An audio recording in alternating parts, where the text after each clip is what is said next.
Those recent China ag buys come as the two-year Phase 1 trade agreement comes to a close. Farm Journal's Tyne Morgan joins us with where the agreement stands now. Here now with Dan Bossie of Ag Resource Company. Dan, as we close out 2021, Phase 1 is also coming to an end.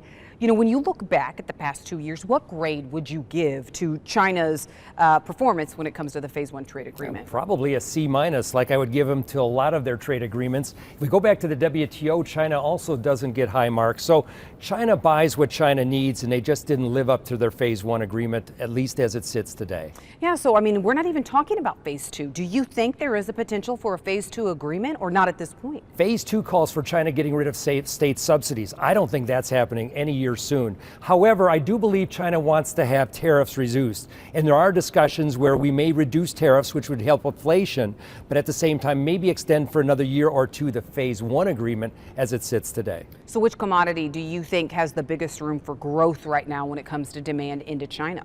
I believe it to be the corn followed by dairy. I say corn because the Chinese are looking at prices that are $10.50 a bushel. Their livestock herds are expanding.